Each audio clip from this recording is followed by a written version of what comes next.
Okay, my name is Tiffany Gonzalez. First, I want to thank Susie for this opportunity. This is such a pleasure to be in front of a room of so many amazing professionals and talk about what we're all thinking about. Okay, accounting to scale, why you should listen to me, who am I? I started my firm 10 years ago this year. I am a licensed CPA in the state of Florida.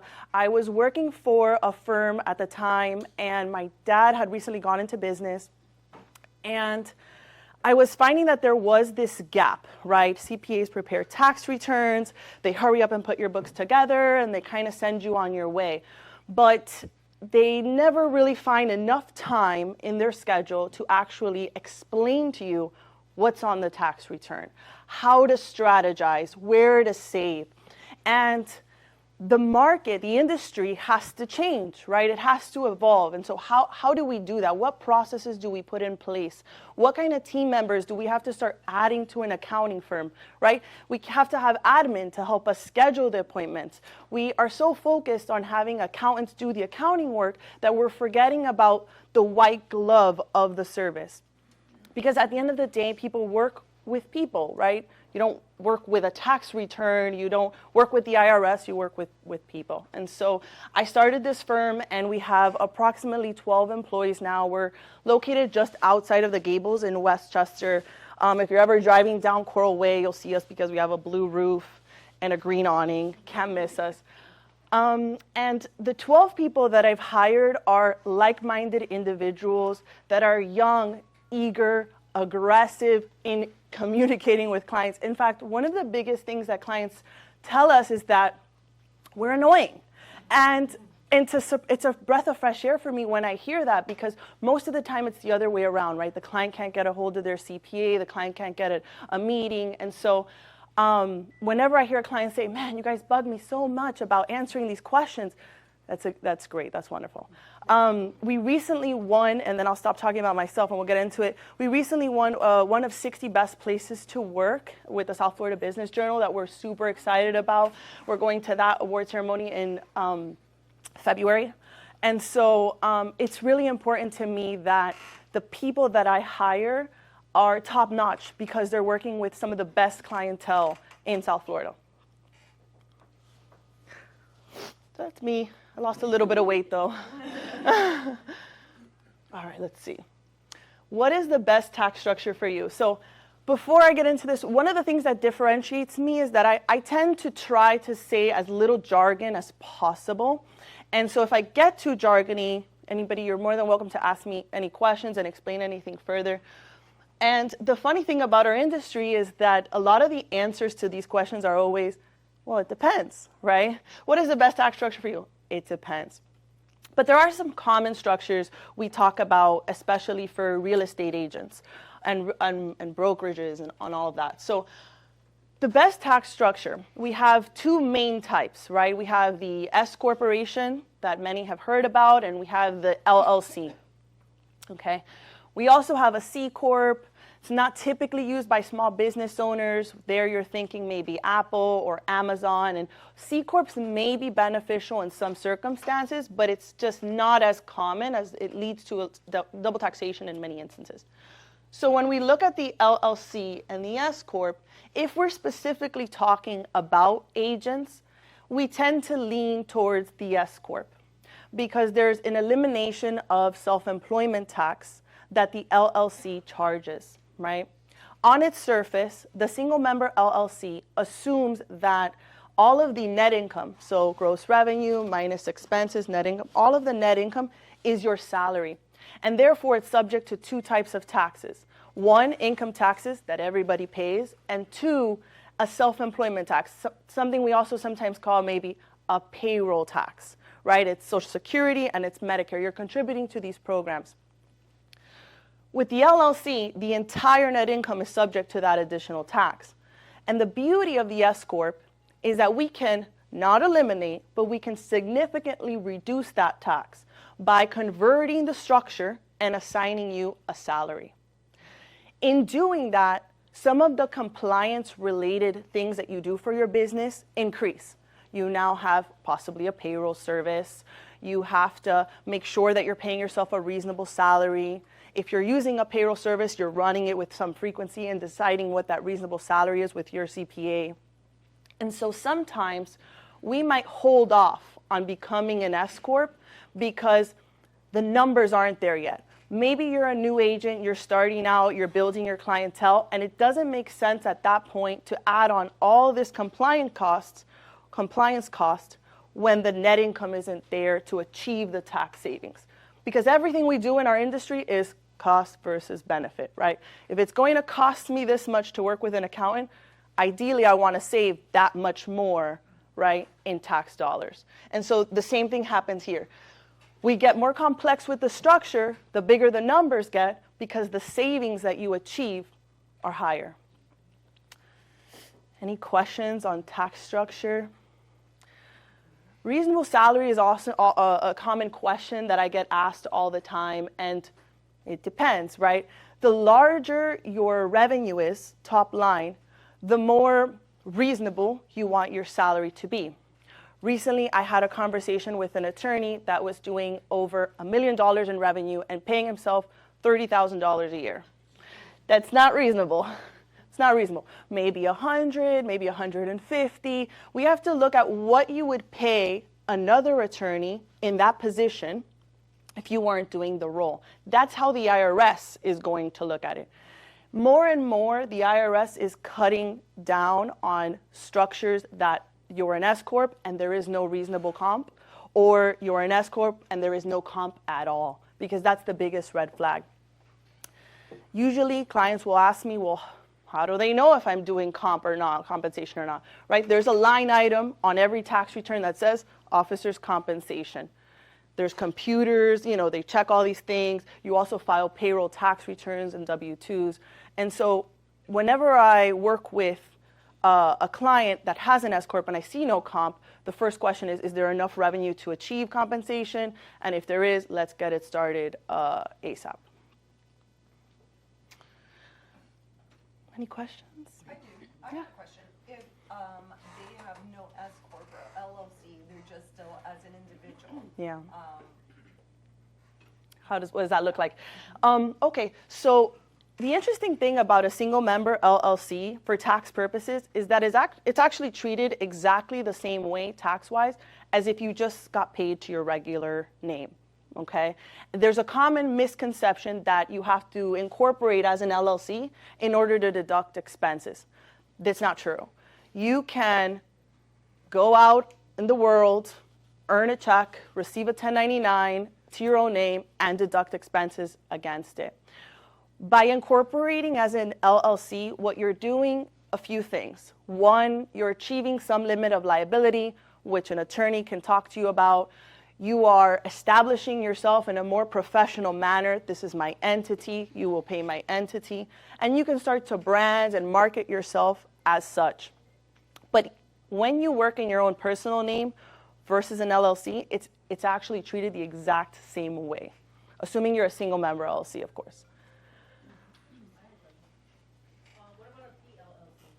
Yeah, so there, what we're starting to do is we're starting to get specific legal-wise what type of LLC you are. But again, for tax purposes, it defaults to the same type of thing.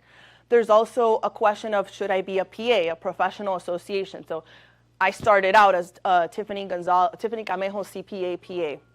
Then I got married. I was like, I got to change my name, but let's brand. We're accounting to scale. So the PA is actually an S Corp. And it's another type of legal structure, and it has its own rules as to who can be a PA, maybe like a doctor or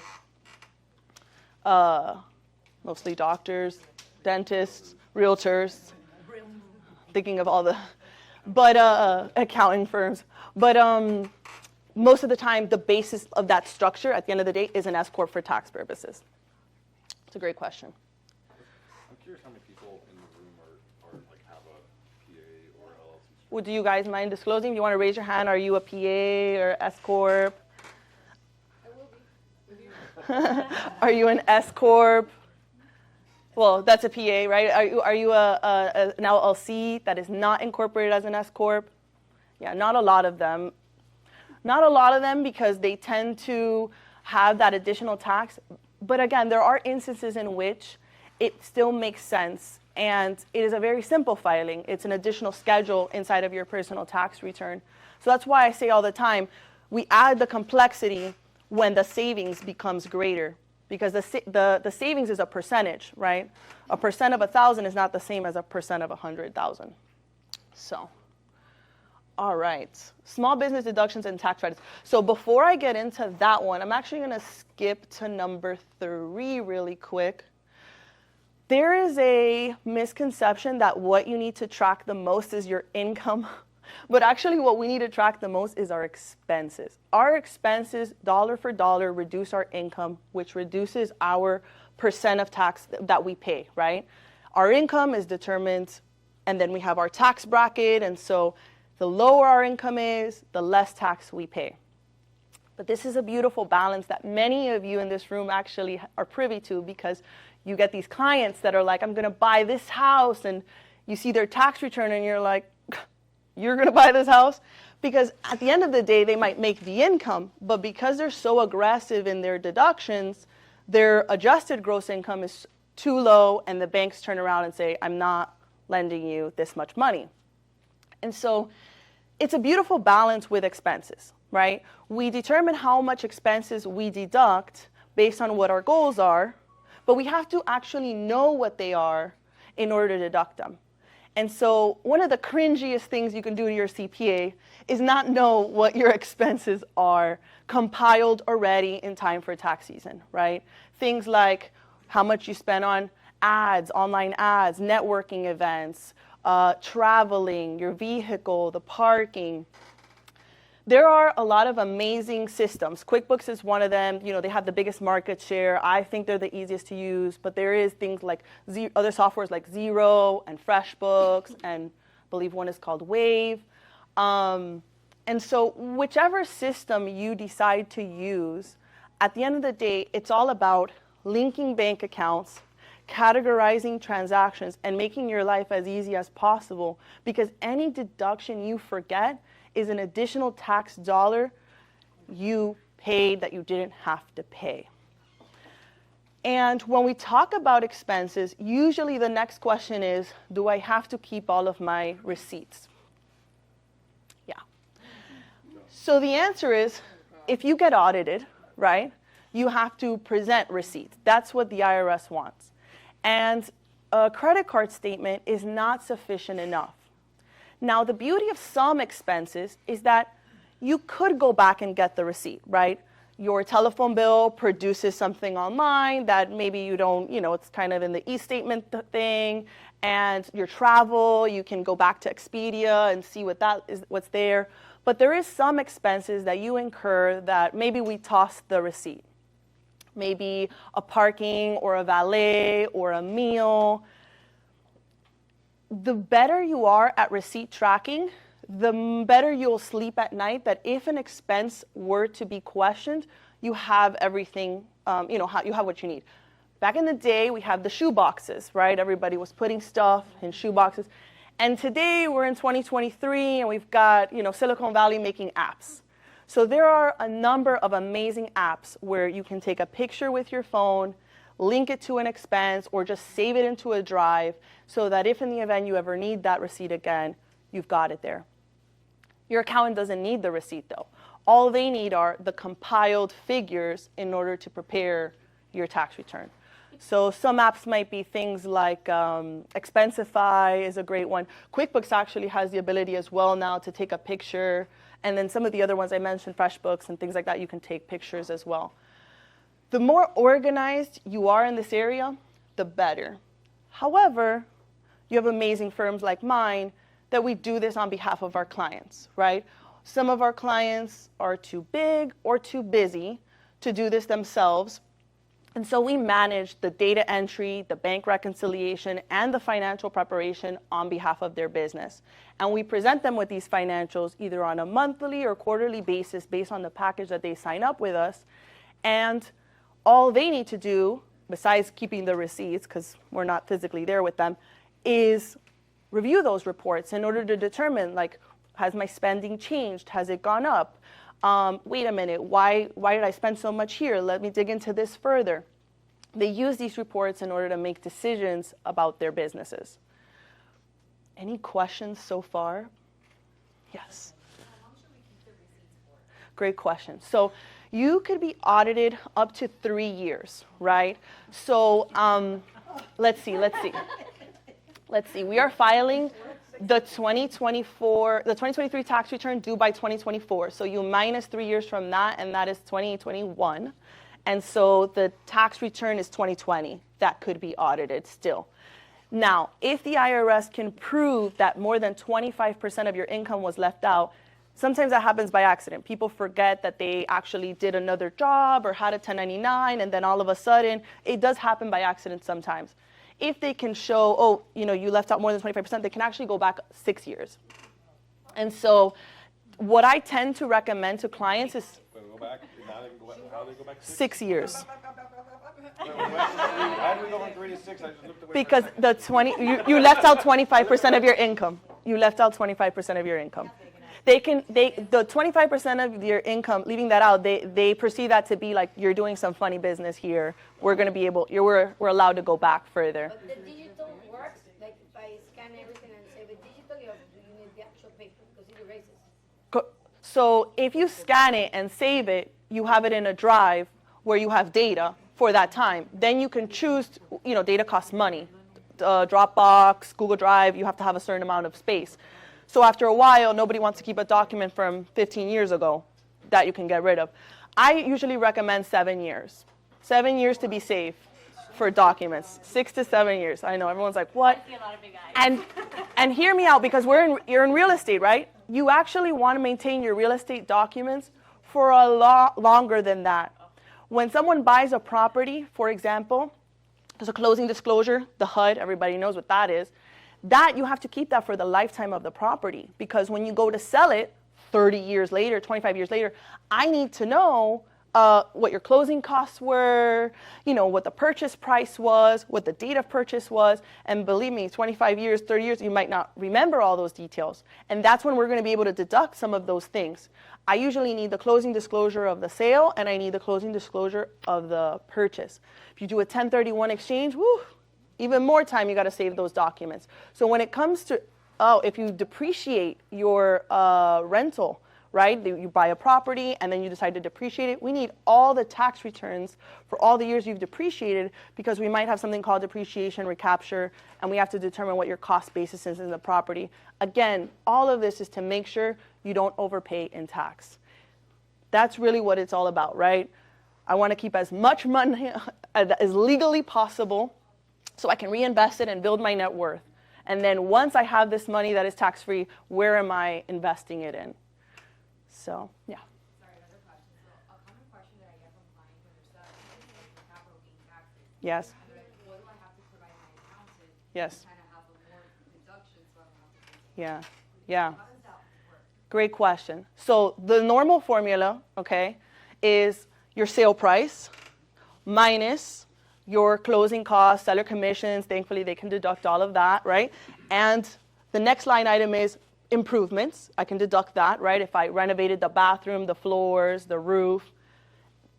The problem with improvements is that they make them over a very long time span, and they have to have documentation, which a lot of people don't. So again, that's why I went back to real estate. Real estate is one of those things where you have to keep the documentation for a significant amount of time. Is it required to have the documentation to deduct it from the capital gain? Yes. Or is it only required if you get audited?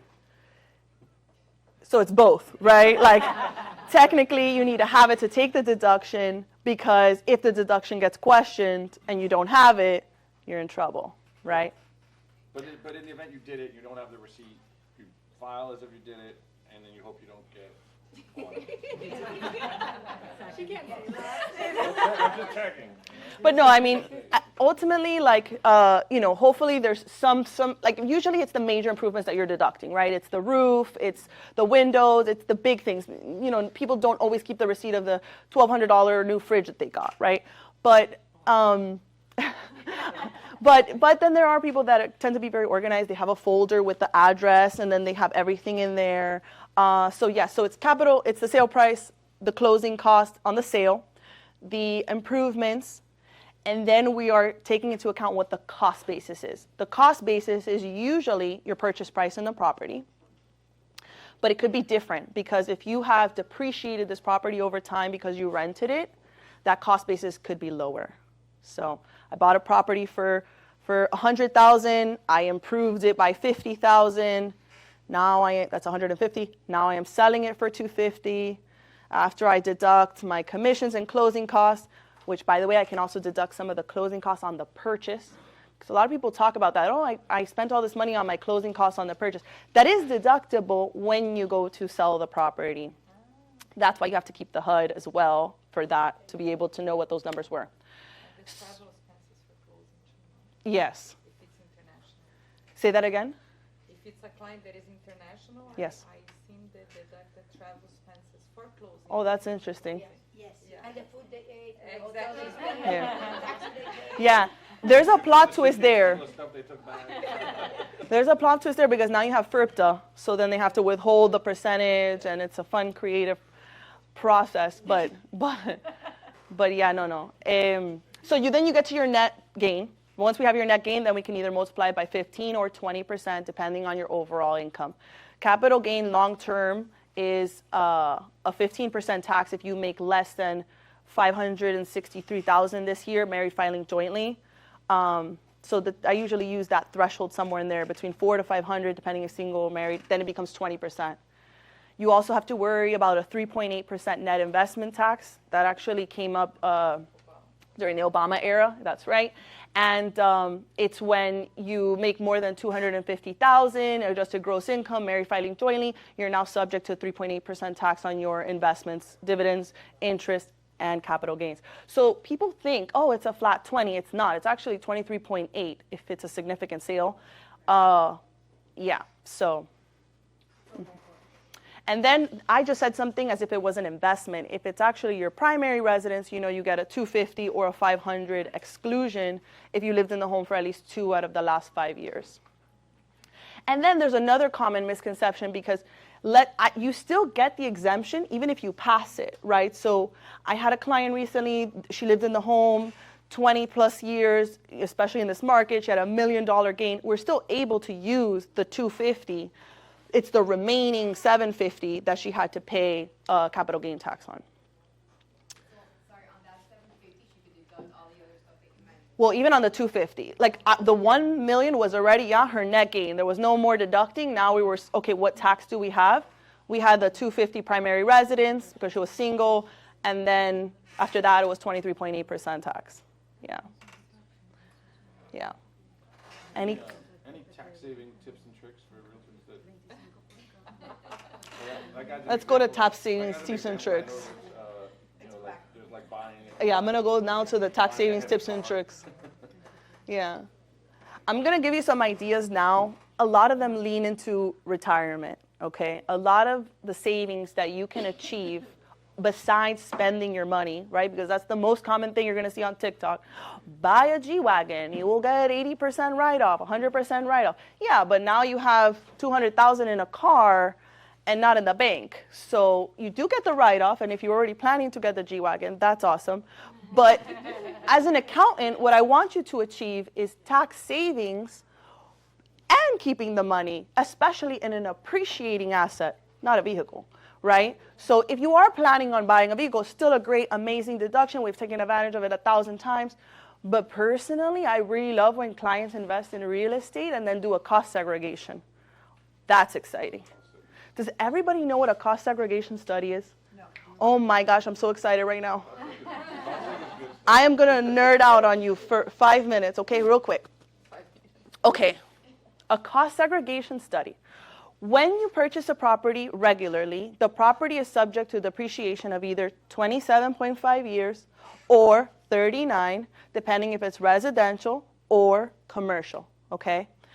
What is depreciation basically means a deduction that you're gonna get over time. I bought this property for $100,000, easy numbers, there's no properties for $100,000, and I depreciated over 27.5, so my depreciation expense is $2,750 per year, okay? Regardless of whether I put 20 down, 50 down, or 100 down, my depreciation deduction is $2,750. Not my down payment, not what I financed. Okay, cost segregation is when we hire engineers to go to that property and say, wait a minute, this property is not $100,000 at 27.5. There's a fridge in here. That fridge is worth this much. Those lights, those are components. That's 15 years. This furniture, that's 5 years.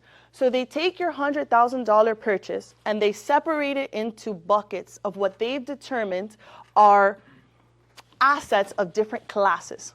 We need an engineer to do that. Accountants don't do that. Accountants say you bought this for 100, that's what the HUD says, that's what we're putting on the tax returns.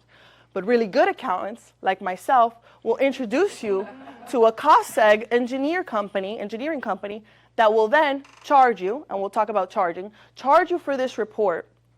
You'll give me this report, and now we're going to accelerate the depreciation of that 100K dramatically. And I'm talking about double-digit tax savings, okay? Let's talk about the cost. I started off saying everything is cost versus benefit. So I'm going to give you a story, an example. I have a client who's in the daycare business, 6 daycares. He's going on his 7th. He's doing extremely well. And he's started with just buying the business, and now he's leaned into buying the real estate with the business. Beautiful. He buys his 7th one. He has a ridiculous amount of profit in the first 6. I tell him when he buys the 7th one, because he's new to me at this point, have you ever done a cost seg? I'm looking at your tax returns. You depreciate all these daycares by 39 years. These are large purchases. What's a cost seg? It costs him approximately $6,500 because the building is over $1.2 million to do this cost seg. They take this $1 million building and they say that 200 of it is 5-year, 300 of it is 15-year, and the rest is 39.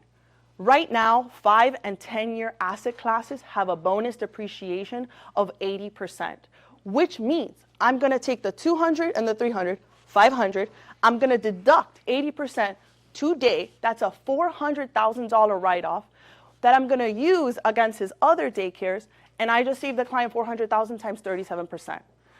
And he paid $6,500, and I look like a rock star. It's the best thing. It is the best thing. So what I would recommend, if I just said like a lot of stuff really fast, cost segregation, Google it. You want to contact, I have a national company that does it.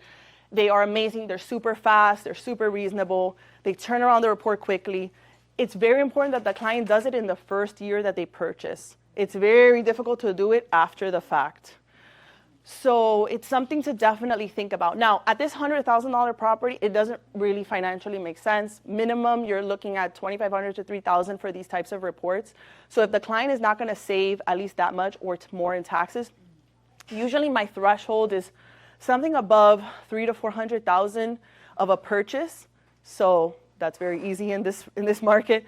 And then also, it has to be an investment property, right? You're not going to do that on your primary home because you can't depreciate your primary home. Any questions? Yes, how about when you resell? Okay, let's talk about that. So I don't recommend cost seg for somebody that's flipping. The reason why is because you want as high of a cost basis, your purchase price, to deduct against your sale price, because at the end of the day, that reduces your net income, right? What we are doing with cost seg is we're lowering our cost basis so that and taking the deduction today, so that in the future, we do have a bigger gain because we already depreciated the building earlier. However, here's the way I want you to think about it.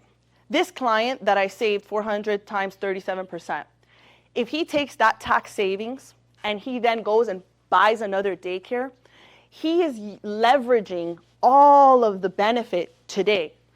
And the time value of money and mathematics and finance, everyone will tell you that $1 in your pocket today is better than someone saying, I'll give you $1 next year, right? Because on your side, you put the dollar in the market, you put the dollar in real estate, you put the dollar in your savings account, it doesn't matter. You're going to make more than $1.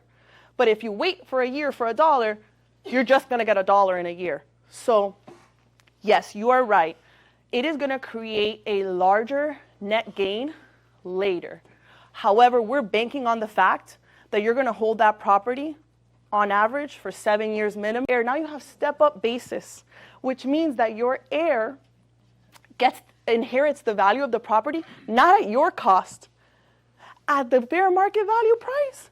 So with a cost seg, a 1031, and step-up basis, you have created generational wealth, and the government doesn't have a dollar. It's wonderful. It's wonderful. You're welcome. So you wanted to get into that. But when to plan? Last thing, and I'll wrap up. I promise. I'll wrap up. I know, that's why I was like, how much time do I have? Last thing, when to plan. This is the most important thing.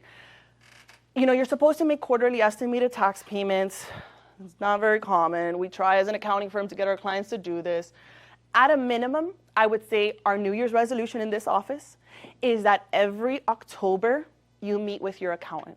October is, especially October 15th, after October 15th, they're very busy, okay? October 16th and before Thanksgiving is your window to talk to your accountant and say, here are my numbers so far. What can I do before the year ends? What is left for me, right?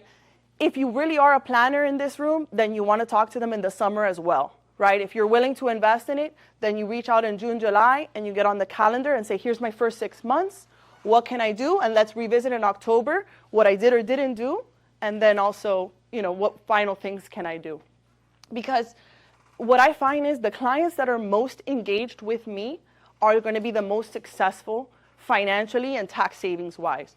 If you wait for your accountant to reach out to you, oh yeah, the tax is due in March, you're always going to be against the grain, you know? Like at the end of the day, this is a relationship. So it's the accountant is not more responsible for your finances than you are for them. So at the end of the day, when I have clients that are constantly engaging with me, okay, you said I should do this, I did it. I'm like, oh, this is wonderful. And the best part is when we get to the end of the year, we do the tax filing, and they're like, I saved all this money in tax. And I'm like, yes, because you listened to me. So any final questions? We do a lot of tax savings here too. We talked a lot about cost seg. That'll be for another day when you work with me. But thank you guys so much.